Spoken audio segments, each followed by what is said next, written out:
we found it important to publish a 2025 impact report because I think we're maturing as an organization and as an innovation and creative ecosystem across the continent. We've always made impact, obviously. We've always talked about that impact. But I think a sign of growth and maturity is to start to build sort of structure around the way that we communicate that impact. And so that's why we've chosen this year to do a formal impact report.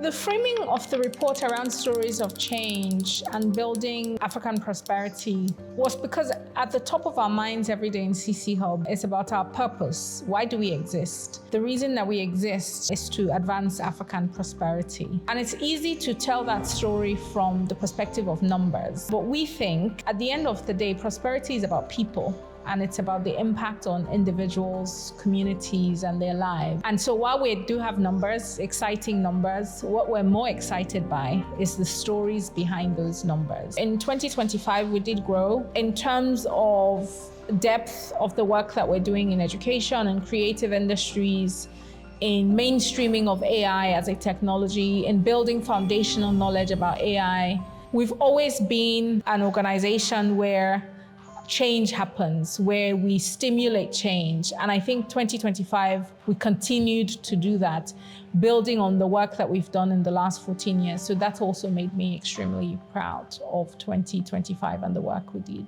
To achieve the outcomes that we achieved in 2025, I think first of all, it took a lot of focus on the purpose. It's impossible to do the work that we do without collaborators and partners. And I mean, we are called Co-Creation Hub, and so that co-creation and partnership and collaboration is in our DNA. Our current strategy at CcHUB is focused on 3 sectors: education, health, and creative industries. And it's based on this idea that for Africa to be prosperous, which is our purpose, a prosperous Africa, we need to improve education outcomes, we need to improve health outcomes, and we need to improve livelihood outcomes.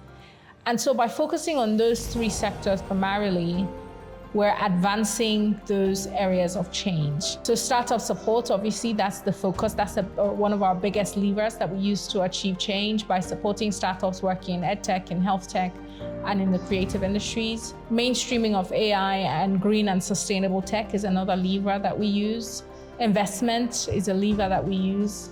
Supporting the ecosystem to be more digitally resilient through knowledge of cybersecurity, data protection is also another lever that we use. Community and ecosystems are also a strong lever through our physical spaces, but also through bringing the ecosystem together under different forums is also a really strong lever that we use. Research and human-centered design are another lever.